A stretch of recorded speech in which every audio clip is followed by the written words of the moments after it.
Jasmine Jasovizzi is here. Don't forget to tap into the Darce podcast. Cal on the ones and twos. We are live for a fantastic episode of the show. And I am here for a big card. I just don't know what people seen in tape. I'll see you when that cashes. The main event of the evening. This is Matt, the Steamroller Frivola. Tap into the Darce podcast for all your MMA bets. Ladies and gentlemen, we're going around the world. We are live for UFC Shanghai on the Darce podcast, breaking down this entire card, giving you our thoughts on the fights and our best bets. And I'm here with my guy, Slick Montana, Mr. Plus Money, Cal on the ones and twos. And I see you guys in the live chat. Shout out Alfie Keegan. Shout out 585. Thanks for being here. We appreciate you guys. We do it for the people. Let us know any thoughts or comments you guys have about these fights. We'll bring them up live on the show. UFC Shanghai, Mr. Plus. We're going to kick off at 3:45 a.m. Before we talk about these fights, let's talk about UFC 319, fellas. We have a new middleweight champion, Khamzat Ragdoll Dricus. But Mr. Plus, I want to hear your thoughts because there's a big debate around the internet. Like, was that an amazing performance, right? Shouldn't he have finished him? Shouldn't he have tried to sub him or just gone more vicious with the ground and pound and posture up? Or is it a clinical performance that we should tip our cap to and really respect? How do you see it as a UFC fan? Ni hao, man. We're in China this week. Learned how to count to 10 in Chinese just for the show.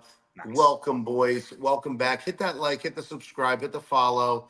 If you're not following my boys on IG, Slick Montana, Brasco Bets, I'm Mr. Plus. Guys, I was impressed. I wasn't just impressed because he held him down, and normally we wouldn't be impressed. But the way that it was Dricus, and he did hold him down the entire fight, ragdolled him, man, that was impressive. 40 significant strikes out of 500 strikes, not impressive. However, I mean, Khamzat did his thing, man. He did what he knew he had to do. He did try to do some shit at some points, whether it was trying to get an elbow off, trying to get a sneaky punch in, trying to get a body shot in, trying to choke him out. He did go for it. Am I a big fan? I don't know.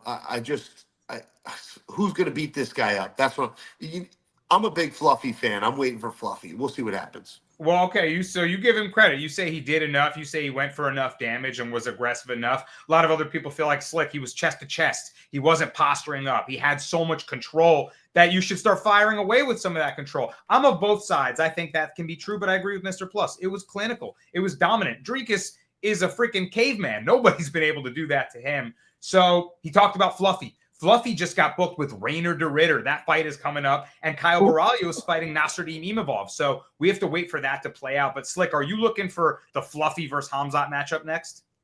Yeah, I'm actually looking forward to anybody else. This middleweight division is just stacked from the top five. You know, you got guys like the Ritter coming up, Fluffy. You got Kyle Borralho and versus Imavov in September. That's probably the next person to fight Khamzat. But, man, I just can't wait. Khamzat looked good. I will say that the more thing that impressed me more than anything was the worry about Khamzat's cardio. You know, a lot of people were saying, you know, Dricus is going to come through late and probably drown Khamzat. And Khamzat just kept going with his game plan. You know, a lot of people didn't think DDP was going to stuff the takedowns. It was just a matter of the fact that Khamzat could stay with his gas tank and keep doing it in the later rounds. And he answered a lot of those questions. So props to him, but like anybody, this middleweight division is just fun to see now. Yeah, he was never really under any mental pressure. You know what I mean? He was so in control that I feel like he didn't really get himself tested. But you're right. I mean, he went the distance and dominated throughout. Speaking of who looked good, holy shit, Lerone Murphy and Carlos Prates spinning elbows from hell. And before we get into this week's fight card, I got to ask, I mean, what's next for featherweight, Mr. Plus? Do you think Lerone Murphy should jump the line? I mean, not even jump the line. He earned his stripes. Do you think he deserves Volk next? Yeah, I do. And I had them both. I had those two incomes in my parlay. That was a nice plus 374. That was my biggest cash of the card. I wish I would have made that the bus. It was just hard to put a dog in the bus. But yeah, absolute, bro. What's up next?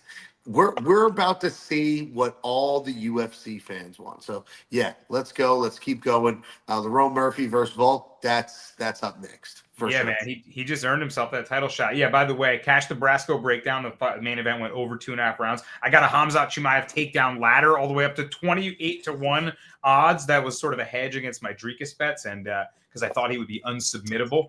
Khamzat didn't even really. Yo, let's talk about that for a second. You gave that out live on CBS or whatever, or in your chat. When he was taking him down I know you're a Dricus fan, but you were just like, yes. How were you watching that in the studio? Tell us. I was literally jumping for joy. I was like, cash me out. Cash me out. That's 6. Cash me out. That's 8 plus 1,300 plus 1,800. I'm like, this is ridiculous. So at that point, I was having a great time, even though, sad. Are you watching the ESPN app and like, oh, that's officially number 8. Perfect. Cash that. Yeah. Yeah. I was like scoring them myself, but, Love it. waiting to see what was official. But in any amazing case, cashes, Brasco. That was sick stuff there. And what else did I want to mention? And Slick, I wanted to ask, we talked about the Murphy side of it. But what about the Pico side of it, dude? I mean, the guy poured on the pressure. He was trying to hunt the knockout early. He was ripping shots, but he just got way too aggressive with it, and Murphy caught him lovely. What do you think we do with Pico now? Put him against Pitbull, I guess. Two Bellator guys.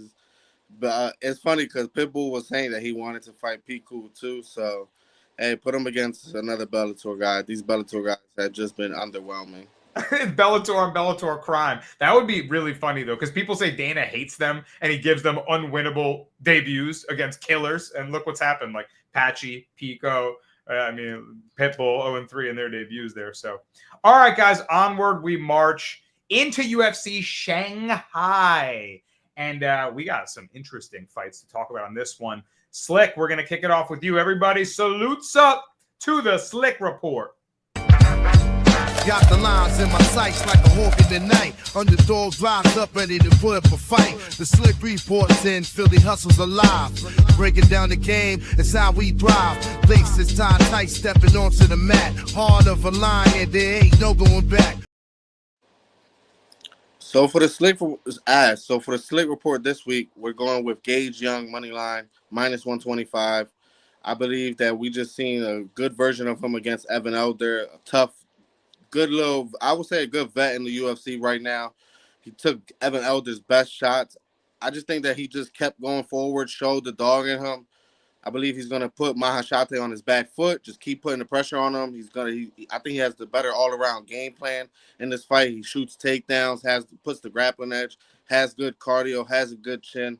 I just believe we just seen an underwhelming Maheshate in his career. Like he's getting knocked out nowadays. Slavokov is good, but who he's knocking out nowadays outside of Maheshate.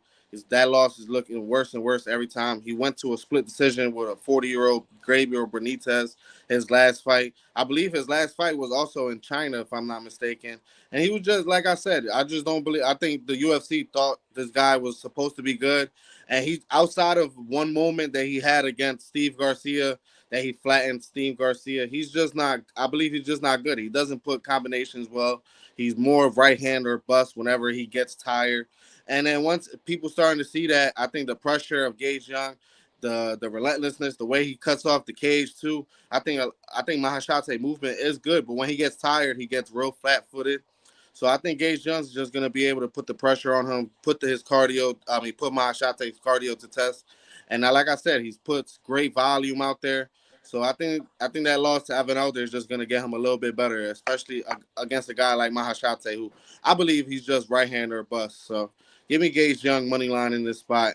Get his redemption from getting Evan Elder in his UFC debut.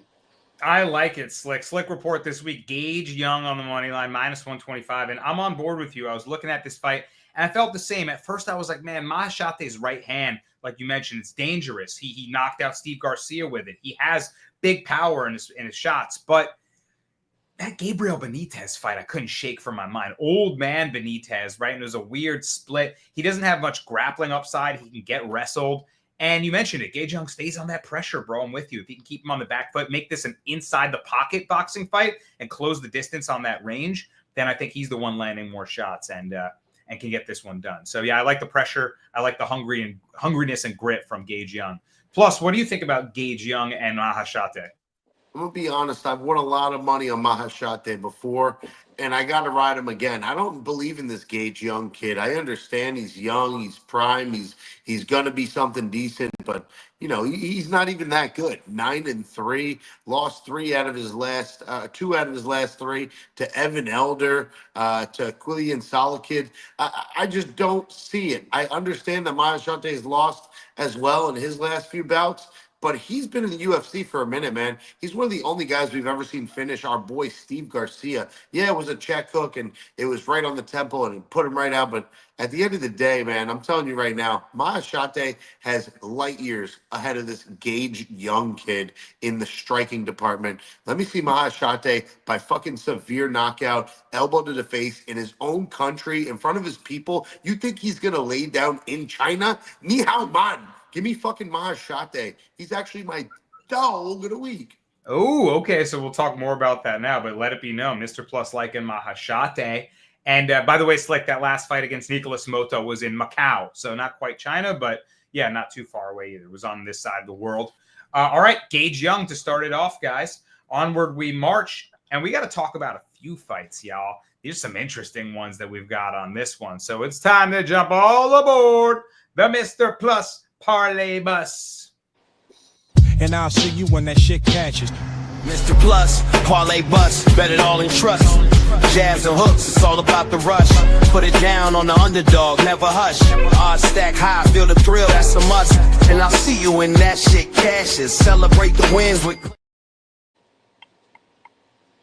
Guys like winning plus money? Well, join me. Jump on the Mr. Plus Parlay Bus. I'm driving. I'm going to take you straight to the cash counter. This week, leg number 1, I'm going Michel Pereira. My boy's fighting a fucking cop who's been off for 3 years. I get it. He was in the CFFC. What's the CFFC compared to the UFC? Well, it ain't the PFL. It ain't Bellator. It's fucking nobody, bro. That's what it is. Michel Pereira is going to spank Kyle Dawkins. It's going to be a ruining. It could be the end of Kyle Dawkins' career. I would not be surprised. Michel Pereira by bounce back, backflip, sit on your face, kick you in the head, elbow down, greasy style. My dude's taking this by KO, TKO all day. Leg number 2 on the bus. My favorite fighter in the UFC. You guys already know. I'm going right back to heavyweight. Give me Sergey Pavlovich. He's fighting Waldo. Where's Waldo?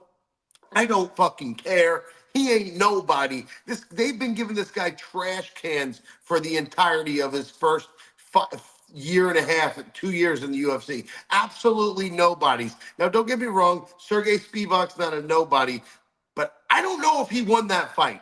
And I know it was unanimous, and I was very biased, but I'm telling you right now, it wasn't convincing. Sergey Pavlovich, on the other hand, has only lost to absolute murderers. Tom Aspinall, the heavyweight champ. Alexander Volkov on the best fight we've ever seen him in his life. Would have beat almost anybody except Tom Aspinall in that fight, right? Bro, he had the best fight ever. Sergey Pavlovich is going to ruin Waldo Cortez Acosta. It's not going to be close. This is my lock of the week. We should have a siren sound for that, Cal. Maybe next time. Siren sound. Sergey Pavlovich easily inside the distance. And my last leg, you know where we're going, boys. We're going, Cal, maybe you got this cued, to the main event of the evening, bags. Maybe.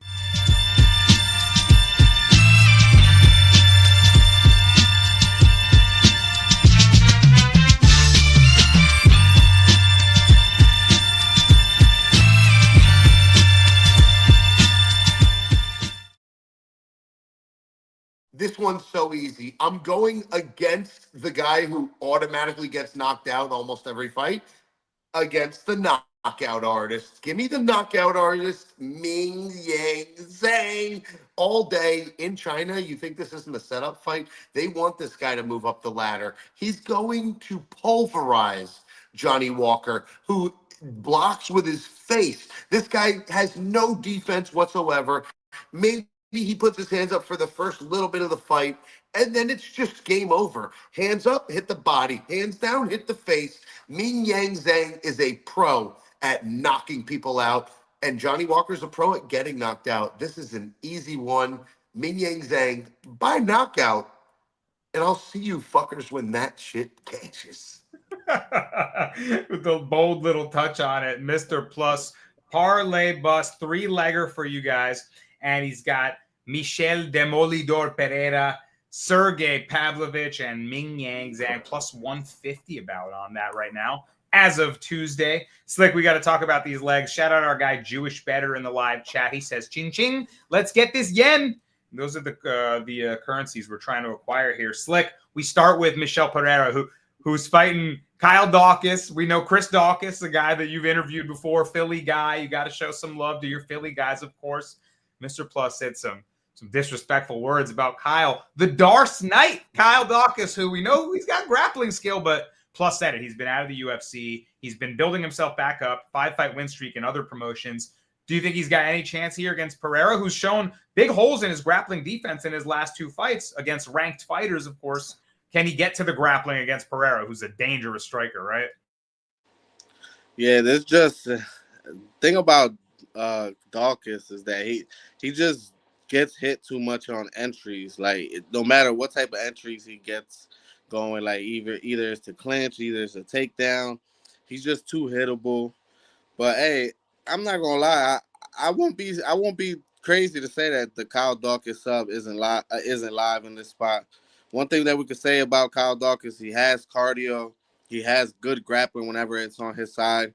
I think that we could see a Darce or something from him, but man, he's just too hittable for me to bet on him in this spot. I think Michel Pereira, if he doesn't get taken down within the first 3 minutes, I think Kyle Dawkins could have probably a good beating on his hands for those first 3 minutes. So probably sprinkle Dawkins by sub from my Philly boy, but outside of that, man, Michel Pereira by KO. That's a good hedge. I like Pereira KO a lot, but the hedge against it is Dawkins sub, because maybe he gets to a Darce choke, but yeah, it's going to be tough. The way he takes people down, too, I think it's going to require him to meet him in the middle, and that doesn't sound like he's more of a like, he goes for takedowns, but he's more of a body clincher. You know, he tries to take you down like that, and then once you tries to get up, he tries to get the back like that. So, like I said, his entries are just worrisome at all times. So, any chance that Michel gets to land a big punch, he's going to have plenty of time to. Yeah, I like Michel Pereira. Good minus 260 Slick. I thought that was a little cheap. Like Pereira, I thought would be minus 350, minus 400. He's been fighting guys on another level. Do you think the price is good for a parlay? Probably. I think the price is only accustomed. Like I said, a lot of guys not really betting on anything else outside of UFC and baseball right now. So I think people seeing Michel Pereira, the last 2 of his losses, probably a little bit worrisome money is on him right now. So I think, like I said, his last 2 losses, people probably worried about them. So yeah, and of course, yeah. If you see him get taken down, you're going to be like, you're going to get the heebie-jeebies. Next leg, Mr. Plus was damn confident in Sergey Pavlovich to just run through Waldo Cortez Acosta. And I guess he bounced out for briefly. He said he had to go pick up his daughter, so he'll be back on the show, guys. Don't worry. But it's a good time for him to bounce out so we could talk about his picks, and then he can come back and respond. Not that he'll know what we said. I'm still here. He's listening. Perfect. So, dude, I weirdly think this could be a closer fight than Mr. Plus is saying. Maybe Pavlovich just runs through him and shows him there's levels. And I agree with him. Spivak, I thought, won that fight. Spivak is obviously not the striker. You know, he doesn't have the striking that Acosta does. But that grappling threat, he was able to fend off, and Acosta was able to edge it out. So now he fights a guy much different, power puncher. But we know Pavlovich can wrestle too. Acosta's gotten better, though, Slick. He's kind of awkward to deal with. He throws those weird overhands. He's got a good snappy jab. Do you think he can make this fight closer than the odds maybe suggest? I'm actually thinking about taking Costa plus 3.5 in this spot. I just a little worrisome of Sergey Pavlovich outside coming off that Aspinall KO. Like right before Aspinall KO, he was just always first. Like he take your best shot and just keep going forward. And against Rosenstrike, he just came out there with a totally different Pavlovich we never seen, with a whole wrestling game plan like that. I think the last time he wrestled was outside the UFC. And like I just didn't know what he coming in here. Now if he comes in here with that same type of game plan, I think Waldo could stuff the takedowns. But like I said, I'll probably take him with the plus 3.5 because Sergey could be the one guy, like against Sergey Spivak when he fought. Like Spivak was landing the more or shots, like the bigger punches, or what it seemed like the bigger punches, because Waldo was just too busy trying to just jab this guy. So, but I think against this fight, I think we seen Volkov do the same thing. He really didn't throw much kicks against Sergey. He just basically jabbed him to death. And I think Waldo could do the exact same thing. Like I said, plus 3.5 for me is probably the bet. But outside of that, I just don't know. Now, if Rosenstrike comes in here with eat your best shot, Waldo is the type of guy to put his chin on the line. He took Spivak's good ass punches to the face and didn't even flinch. Didn't even this guy chin is I believe something else, because his reactions are just little to none whenever people hit him with their best shots. So I think this is a good spot for Waldo plus 3.5. Sergey Pavlovich could come in here with a brawler type of style. I think he'll have success, but I just don't know what Sergey Pavlovich is going to try to do. If he comes out here with a wrestling heavy game plan, I think Waldo could pick him apart with his jab. It's crazy to say this because we saw Pavlovich as like the boogeyman of the division very recently. He was fighting Aspinall, and a lot of people picked him to be Aspinall. Not us, of course. But all of a sudden, here we are, and I'm feeling like I want to sprinkle Waldo. I know Plus is against us here. Y'all are Plus, crazy. Y'all are crazy. I mean, Sergey Pavlovich had the hardest hands in the UFC before he fought Aspinall, and I think he still has those hands. He just got clipped, and Aspinall's got bricks too. We know that he soaks his hands in motor oil and some bullshit. And he said it was just a joke, but we know it wasn't a joke. The way that he said it was such a lie. Anyway, Sergey Pavlovich, man, all day you're forgetting who he is. Waldo is a nobody. I get that he's on this win streak, but he's literally fought cans. And the last fight we saw against Spivak, who would get rinsed against Pavlovich. I mean, Sergey won that fight. I don't know. That was a weird decision. I was tight too. I had Spivak money line, but no, I understand why you're high on Sergey. I mean, after if he's going to wrestle too and he has that threat, then that can really present a multiple paths for victory to him. Or the threat of the grappling can put Waldo in danger, and that can open up the punches too. So that would be a good way for Sergey to approach it. Yeah, because I keep hearing you guys talk about wrestling. Yeah, and I hear you guys talk wrestle and grapple. Bro, this guy's a kickboxer. He wants to throw him. He's got a rocket for a right hand. He could put anybody out. Waldo Acosta, he's just got a little bit of titties. I mean, there's nothing about him, man. I don't know, man. He's weird, though. He's weird. And we talked about that fight against Volkov. You said, said Volkov looked better than ever. That was the fight where his corner was brushing his hair. He was so calm and chill. And Slick said he couldn't get past the jab. Slick, you and I see it the same way. I said Acosta throws a snappy jab, and Pavlovich struggled to get past Volkov's jab. I wrote that in my article today. So I'm going to take this shot on Acosta. Plus is not, it thinks we're absolutely crazy. And I might very well be. I might look like a fool. But we got to talk about his last leg because he's marching on up for the parlay bus. Cal in the live chat says he's literally live on the bus right now. And his last leg, Slick, was the main event of the evening. Mingyang Zhang, guy's on a 12-fight win streak. All 12 fights, he finished inside the first round. I mean, what can we say about him? He looks like a monster. He's got granite in his fist, and he pours on the pressure. Aside from a Walker flying knee, I mean, how do you see this fight going? Do you think it's an early knockout once again? Yeah, I would say, though, man, watching tape on Mingyang Zhang, outside of the UFC, this guy has some of the funniest knockouts that you'll see. The way people flatline him, and, everybody talk about Walker getting flatlined. Like Zhang has been flatlined before, so it's not nothing new. But yeah, man, I can't bet Walker in this spot. Excuse me, I can't bet him in this spot. I really gotta go Ming Yang Zhang. I gotta go more. I would say less wear and tear. Walker looks like he came with a weird ass game plan against Uzdemir. Like in the Uzdemir fight, he looked like he wanted to take his time, be a patient Walker. Like I forgot. Oh, when he fought Thiago Santos, he brought that same type of game plan, more patient type of Walker, stuck to the leg kicks, and Uzdemir smoked the fuck out of him. Like anybody that's a pressure boxer against Johnny Walker is just gonna smoke him, man. That's all we've been seeing. Guys like Jamal Hill, when actually we thought Jamal Hill was looking good, he pressured Walker, smoked him. Anybody that pushes forward against Walker will smoke him. So even Magomed Ankalaev, a guy that has probably 2 knockouts in like 18 fights in the UFC, smoked Johnny Walker and broke his nose. So yeah, Ming Yang Zhang by check hook, elbow, whatever he wants. Pressure burst pipes. Yeah, it's probably gonna break Johnny Walker, who's not in the desert right now, but he might be. I think he's got a puncher's chance in every fight. You know, he's got the crazy unorthodox attacks. He could time something crazy. Short of that, though, he's outmatched on the feet. I agree. I think he's gonna get backed up and put in trouble. Plus, you got like plus 150 on that. You got any methods you like on those? You're taking any knockouts, decisions? You got like any props? Yeah, you're not going to like him. You already know that Sergey Pavlovich is winning inside the distance.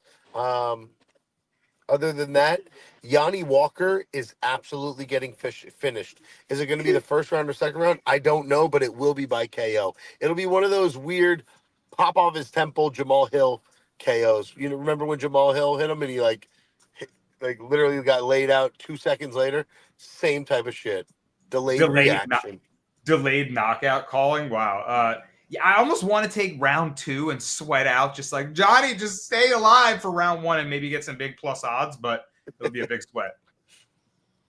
You got nice dreams, Brasco. You got good dreams. Like the way you're dreaming about Waldo Acosta. These are amazing. Like I hope if I lose that at least your dream comes true, because this is an amazing dream. All right. Plus, that's more crazy. I'm trying to visualize the fight in my mind's eye. Maybe I'm not seeing it. We'll see. We're at odds on this one. I like the debate, though, for sure. It's going to be a funny fight to watch. All right. Next fight on up the card, or no, next thing on up the show, I should say, is it's my turn, guys. Put your hands together for the Brasco Breakdown. Brasco's Breakdown. Brasco's Breakdown. And I'm looking at a fight on the prelims here, y'all. I like Su Young Yu on the money line, and I also like a takedown prop on him. Talked about the Khamzat Chimaev takedown ladder I cashed last week. I'm obsessed with these now. And a lot of the time, actually, I'm going to look to attack significant strike props and ladder those up in fights that we think will be competitive and go deep, right? Instead of picking the winner, just pick it to play out great and then watch a banger and cash props. I see the takedowns like that too in certain stylistic matchups. I think Su Young Yu has that advantage here against Long Xiao. Long Xiao is a scrappy fighter. He's got the experience advantage. We saw him come up on the road to UFC, and he throws heavy right hands. He puts on the pressure boxing. He's down for a nasty scrap. But I think he's outmatched in the grappling department. Su Young Yu times his level changes really nice. He's improving his striking. And that grappling threat, like we talked about with these grapplers, sets up the punches. He can dip low and then come up with an uppercut or rise with a hook on you. If he gets a takedown early, I think he can open up his game plan and really start to control him. And I think Long Xiao is going to give him a good scrap. You look at the over 2.5, it's like minus 300. Su Young Yu going to take him down, and Matt return him, I think, a bunch. Long Xiao going to fight back to his feet, probably get taken back down. Su Young Yu can take you down in a few Young Yu ways. He's got blast double legs. He's got single legs. He's got some outside trips. He's got a clinch game. Like, I like his game a lot, and I think he's pretty good. Plus, cracking up at that. But I think he could take this guy down a number of times. Every opponent so far in the UFC that Long Xiao has faced has taken him down. Even Quang Li, when he was getting pieced the fuck up in that fight, got him one takedown. So I like the grappling control of Su Young-Yu to end up winning out. His jiu-jitsu is nice. His striking is improved.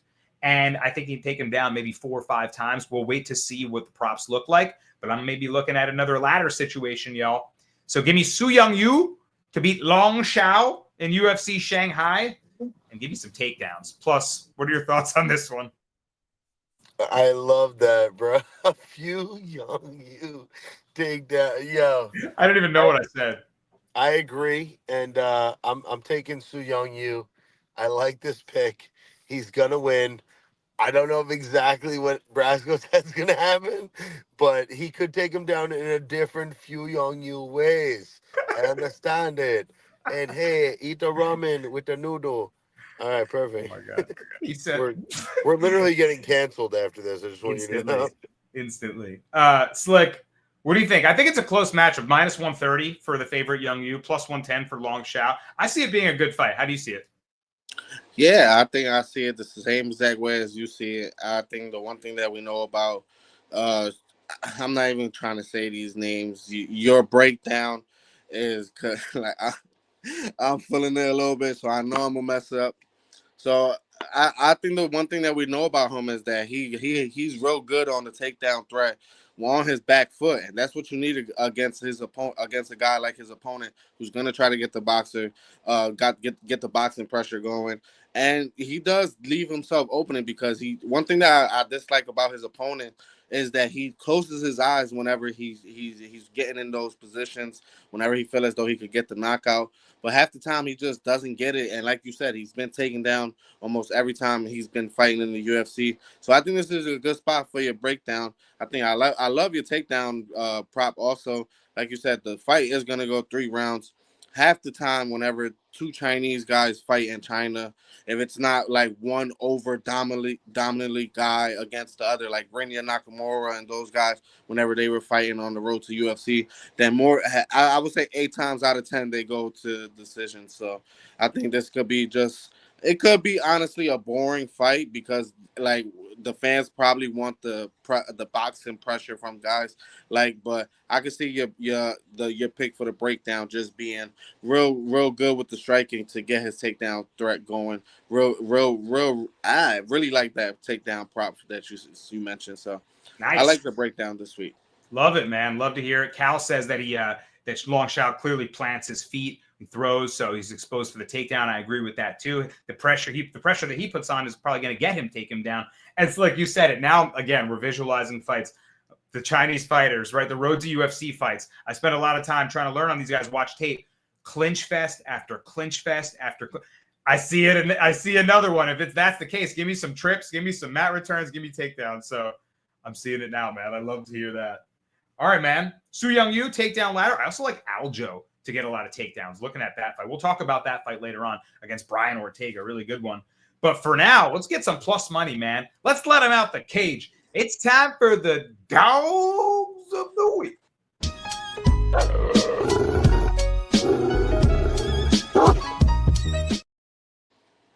All right, man. Slick, let's kick it off with you. You got a dog I like a lot. Who you rolling with this week? We're going with Kevin Borjas money line. His opponent Sumadarji in this spot. I understand a lot of people are going to think that Sumadarji has the more technical boxing, but Kevin Borjas just don't give a fuck. I believe he has a great chin, and I believe he also has a good counter right hand to the spot that Sumadarji does try to throw that left jab a lot. So I think Kevin Borjas could take advantage of it. Throw that overhand right over his jab. I think he has a good enough chin to keep the fight standing. Sumadarji brung a weird grappling game plan against Charles Johnson his last fight.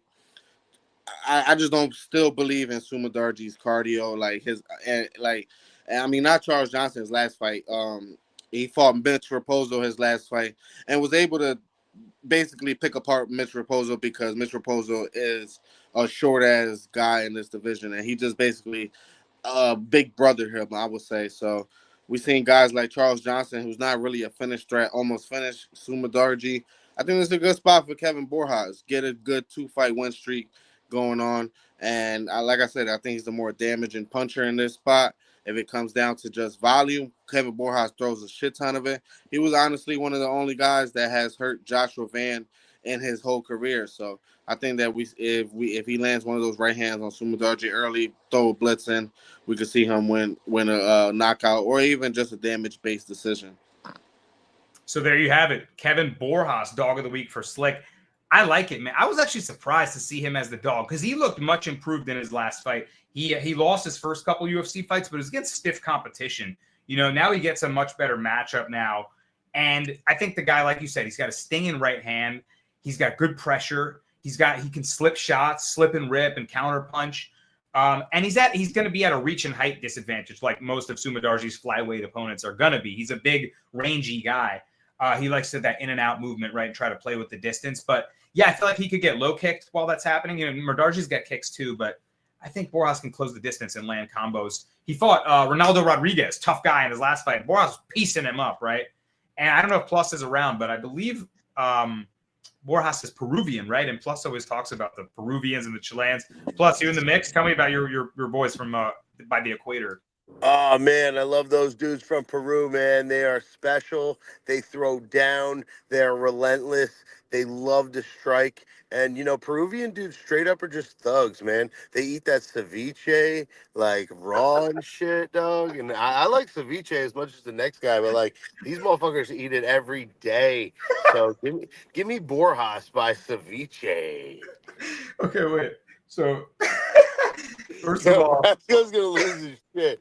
By the way, ceviche exists in several South American and European cultures, but he said that Peruvians specifically are thugs because they eat ceviche often.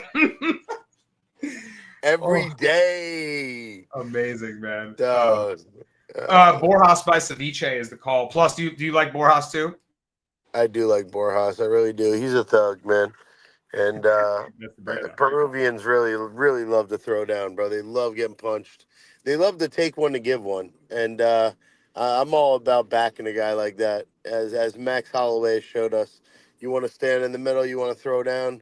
Who's going to stand up at the end? So Peruvian dudes love to stand and throw. So which, by the way, enjoy it more.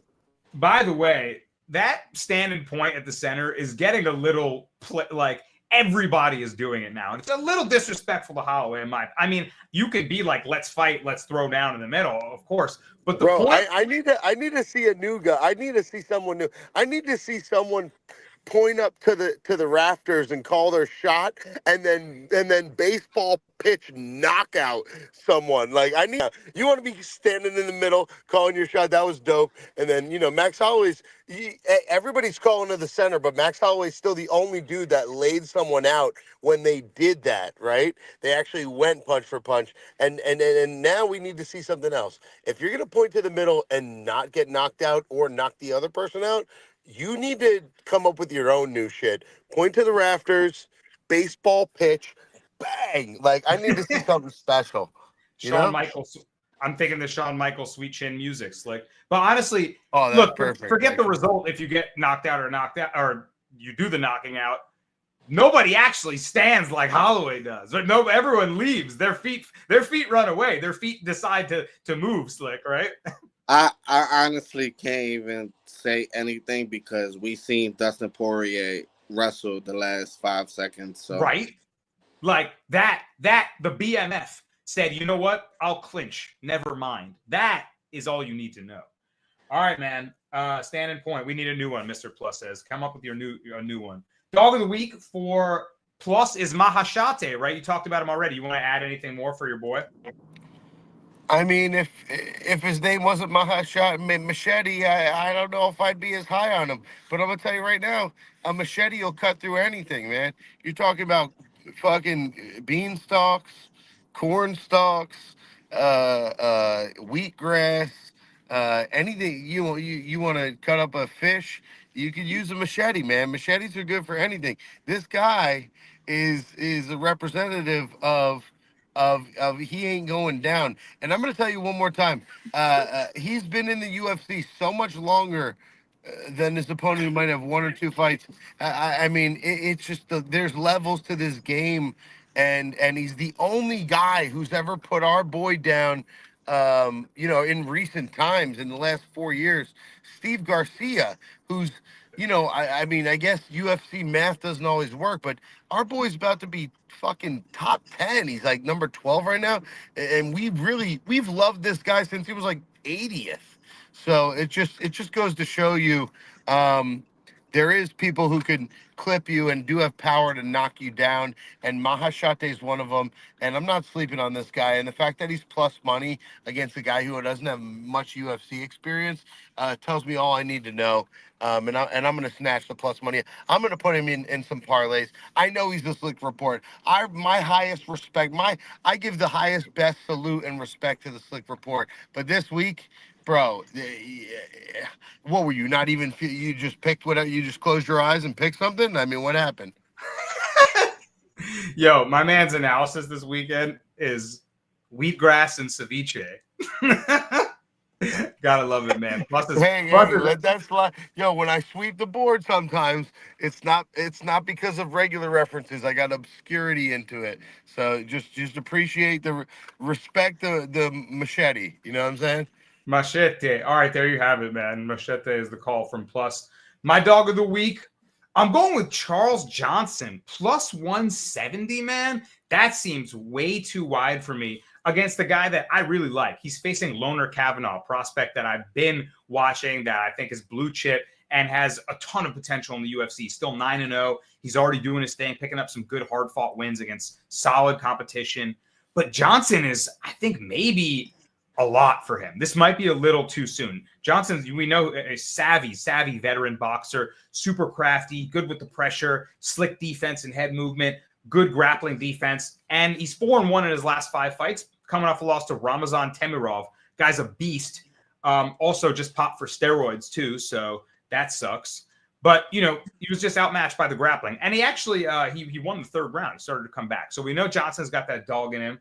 And to me, I feel like Kavanaugh, if this becomes a boxing match, Kavanaugh might lose moments. He might lose a lot of rounds. He needs to keep this fight at kicking range. He's super explosive, but I don't know if he's going to be able to just set the terms of where this fight plays out. I feel like Johnson is the one that can do that and kind of maybe teach him a little lesson here. So Kavanaugh ended up having to rely on his wrestling in his last fight. He got 4 takedowns. He went to that. That was kind of the difference. And he's super well-rounded. He's a good wrestler. But I don't know if he's going to be able to wrestle Johnson. So I don't know. I think the line is too wide, and we know how many split decisions and close fights Johnson's in. So I know I'm taking Charles Johnson plus 3.5. And I think I like the money line too. I like him to win like a 29-28 decision. So give me Charles Johnson, man. Energy all day. Slick, what do you think about this fight? I think it's a good one. Yeah, I mean, definitely a good one, but I'm definitely leaning the Kavanaugh side. I really like Kavanaugh on this spot. I think, like you said, the one thing that we dislike about Johnson is that he's just not that moment winner. He doesn't really have that flashy type of style. And the one thing that I dislike about him is that he eases into the fights. Like sometimes he loses that first round, tries to get you in that second and third round. And I just don't believe he could do that against a guy like Kavanaugh. Kavanaugh clearly wins that first round. I just think that's going to give him more confidence leading into that second round. And we see a lot of people have success against Johnson with the takedown department. It's just nobody can fucking submit him. Like the guy is just unsubmittable. But best believe people have had huge success against him in the grappling department. So I would kindly disagree with you in the sense that you said that Kavanaugh had to rely on his wrestling in his last fight against Felipe Dos Santos. Man, he looked pretty nice in the pocket exchanges against Dos Santos.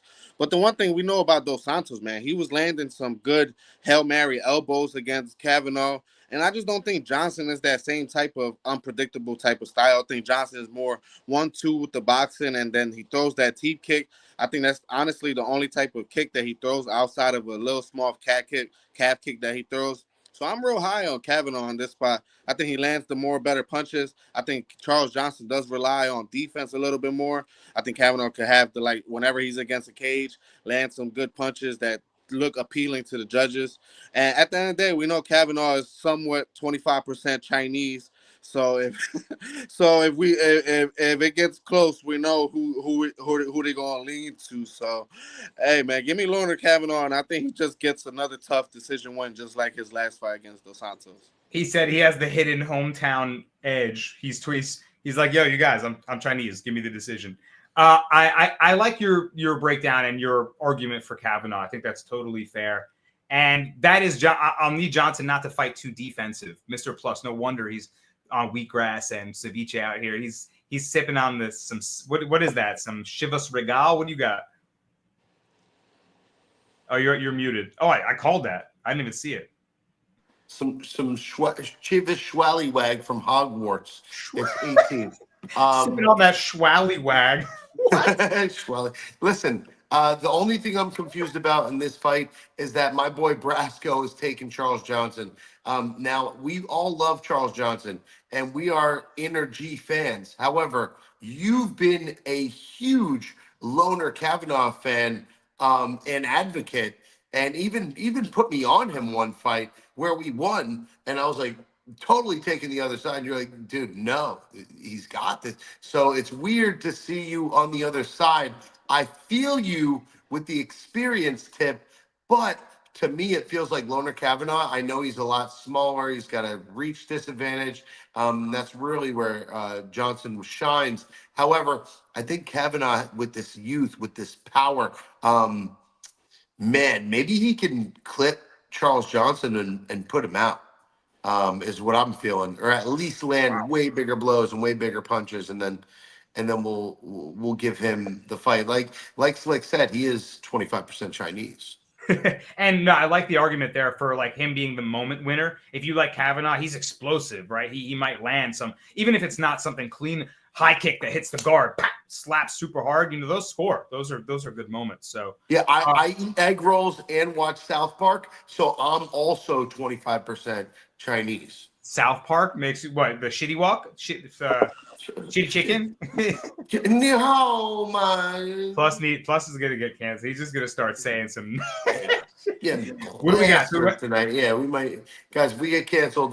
Meet us on our next show, the Darce 2. I literally said on CBS HQ, I said, send him 2-3 years Dagestan and forget. And I did the accent. And after I asked the host, I was like, is it cool if I do accents? He was like, go for it, bro. So we're good. And then after the producer was like, bro, that's mad racist. We don't want you to come back on the show. He's like, fuck. Plus, this is exactly what we're talking about. Cancel is a click away. You can't do it how you're doing it. You can't be like, me how. You got to be like, you're just ridiculous, bro. I wouldn't make it on Seabiscuit. Seabiscuit Incorporated. We have to get together now and lace them up for a Darce parlay.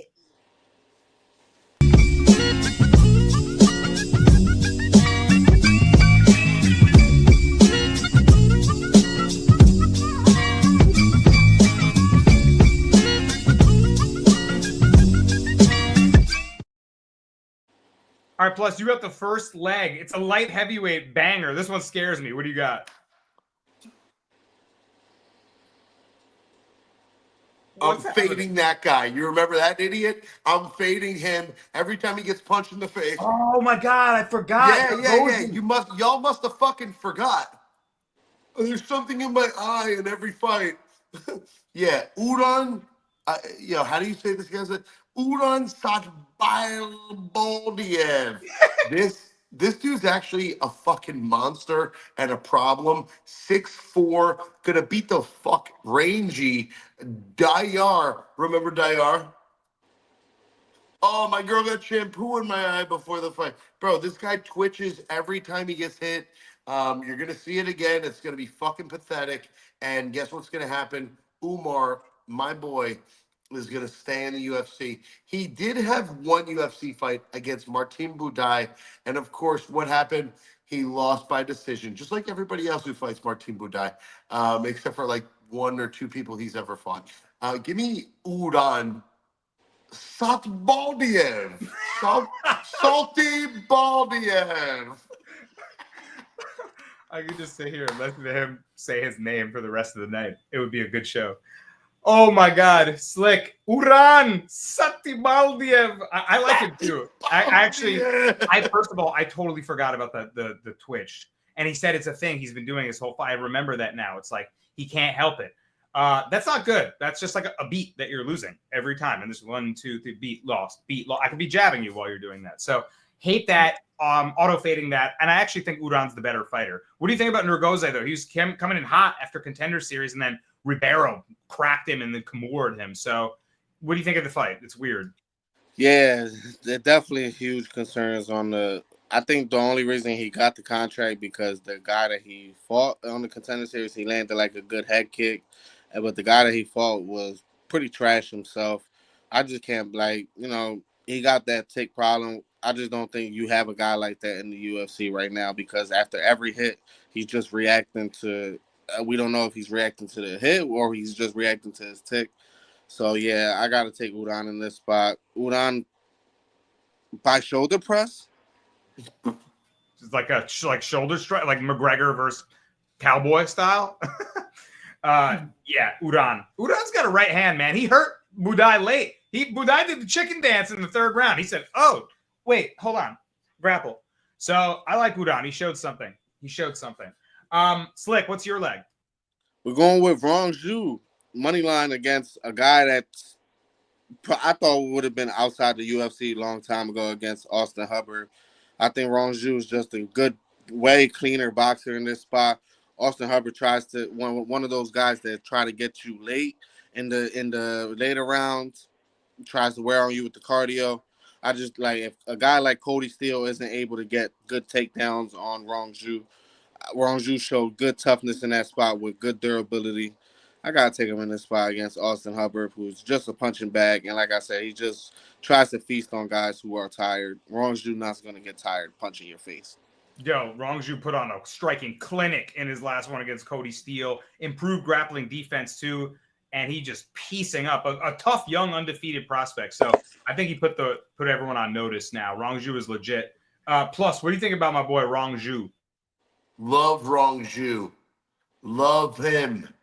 Rong Zhu, there's an easy victory. My boy that he's fighting, his face is Austin Hubbard. They should come out with a Hubbard, like a punching bag. Hubbard, call it the Hubbard, or they should have like like a Wilson, like a volleyball, like a. You know where I'm going with this. The Hubbard should be a boxing bag. I'm hitting the Hubbard right now, bro. I'll be with you in a minute. All right, thanks. Bro, Hubbard is ass cheeks.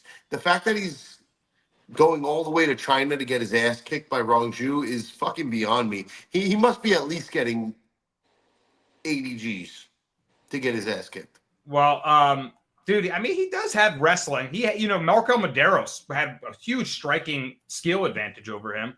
Split decision. Like, Hubbard finds ways to make it tricky. He's got the Denver cardio. He's got toughness. Yeah, his striking defense is open to get hit, but he can be sticky. He can be weird, but I agree. I think Rong Zhu is going to piece him up.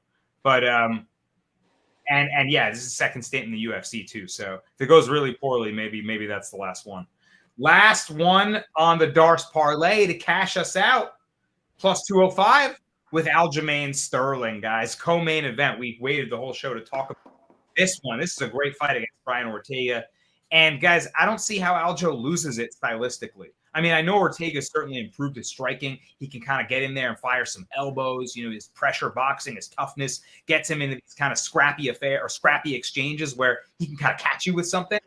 But Aljo's pretty smart. He's pretty quick. He's pretty diverse with what he throws at you in terms of the feints. And then he's going to get to his grappling. And I think featherweight Aljo, the physicality, can neutralize Brian Ortega's jiu-jitsu. That's always the most dangerous thing when you're fighting Ortega is, oh my God, the floor is lava. I can't go to the ground with him or else I'm in trouble. Aljo will not be thinking that at all. Aljo will look to take it to the floor. So this is a guy that's coming off a loss to Movsar Evloev. It was a close fight. Aljo won that first round. Evloev had to come back against him. Aljo had 6 takedowns against Evloev. I mean, that's a Dagestani wrestling technician, So stylistically, I just think that Aljo's like wrestling can beat Ortega's jiu-jitsu, and I think he just kind of controls him and ends up winning a decision. Slick, how do you see this fight? I see it the same exact way. Like, Brian Ortega, one of those guys that want you to take him down so he can play off his back, and next thing you know, he tries to get that triangle or arm bar or whatever.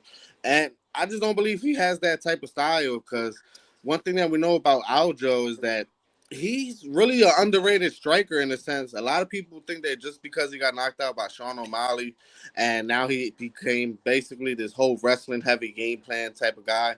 Like he had huge success against guys like Marlon Moraes, and before he got knocked out by him, like he had some real underrated hands. And Brian Ortega, talk about a punching bag. The guy freaking invites you to hit him. Like, we can't forget Max Holloway literally had to tell this guy how to defend punches. And his guy had like 10 UFC fights already. Like, I don't understand. I think Aljo is just. I think the confidence on Aljo is just gonna get higher and higher after each takedown. And this is a lot of people forget this is a 5-round fight. Aljo has shown time and time again in those 5-round fights against a guy like Peter Yan, who has good, like the guy stuffed 50 plus takedowns from Marab. And he like Aljo had his bag. Aljo was having success with the trips, and he had great cardio in that 5-round fight. So I think this is a great spot for Aljo to get a good bounce back win off. Arguably, you could give him that Mozart. I think he had way more success in the wrestling than Mozart, but Mozart had a little bit more success with the striking, with a little bit more output whenever the fight was on the feet. So, hey, man, give me Aljo by wet blanket. Yeah, exactly. Aljo by, like, top pressure. It's exactly how I see it. Mr. Plus, do you think Aljo cashes us the Darce parlay? I sure hope he does. I think T-City could be a problem. Ortega is tricky. His grappling is special. He does want to be on his back. He does want to fucking roll around on the mat and catch you with some shit. But my boy from Jersey, as long as he eats a couple pork rolls, eggs, and cheeses, he'll be all right. And if he calls him Taylor Ham, he might be in big trouble. But I'm a fan of our boy Aljo. I've always been.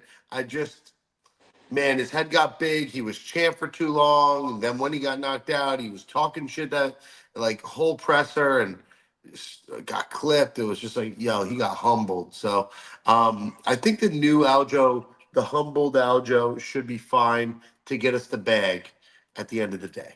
Let's go. I like featherweight Aljo too. It was a good move up for him. He needed to do that to kind of revamp his career. Did everything he could do, man. Yeah, for sure. All right, guys, that's plus 205 there for the Darce parlay. Plus is picking Uran Satibaldiev. Slick going Rong Zhu, and I'm going Aljo. Put them together, you get a nice parlay. All right, guys, I think we almost covered every single fight. Maybe there's just a couple left that we didn't go over on the honorable mentions. Ooh.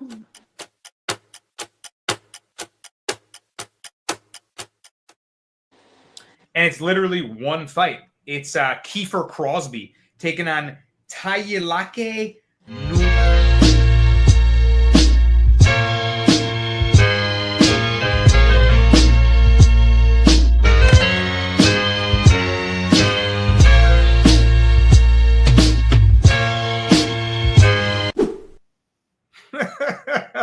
Nice call, Cal. Nice call. Yeah, it's the banger of the night and the Henny cough break all in one. Actually, it might be the banger of the night because this guy Nuraji, whose name I have zero clue how to pronounce, has a lot of first-round finishes. He's a rangy striker for the division, and Crosby's been a guy that's been getting put away in Bellator, in UFC. Slick, is Crosby a lamb to the slaughter? Yeah, as soon as I legit seen the matchup, and I said, I don't even have to do no tape study. Fade Crosby at all times. I've been fading this guy every time he's been in the UFC. Fade him at all costs. Give me Konnichiwa. Oh my God, bro. Bro, he's like Konnichiwa? This guy's like Uzbeki or something. He said Konnichiwa. Where's he even from? Canceled, bro. Nuraji. I can't even. Nuraji. Who's casting spells over here? if you him it out, it'll be all right. Damn, yo, Slick was so nasty to this guy. Listen, bro, I'm gonna be honest. You like Crosby?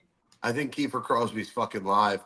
I ain't betting on a guy with a hat that ain't proved himself yet, man. You can't wear hats until you're in the UFC, bro. I don't know, man, but I think Naraji's supposed to beat the fuck out of him. But I'm not going to sleep on it. I'm not betting this fight at all. I will be drinking during this fight. Okay. Cal in the live chat, I will be receiving emails following the show. I will be establishing an HR department that we all have to file paperwork through. And I will be closing the show now before we do anything more to harm ourselves and incriminate the Darce podcast. We did the thing, man. UFC Shanghai starts 3:45 a.m. Eastern time, guys. So if you're watching it, Ni hao. You're a diehard. You're a real diehard like us if you're waking up for it. So Slick, Montana, thank you very much. Mr. Plus Money, thanks for the laughs, my guy. Cal, thanks for running the show. And thanks to everyone who joined us in the live chat. Watch it back, fast forward, rewind, get our takes, and good luck if you're tailing anything. Peace out from the Darce podcast. As and Jazz is here. Don't forget to tap into the Darce podcast. Cal on the ones and twos. We are live for a fantastic episode of the show. And I am here for a big card. I just don't know what people seen in tape. I'll see you when that cashes. The main event of the evening. This is Matt, the Steamroller Frivola. Tap into the Darce podcast for all your MMA bets.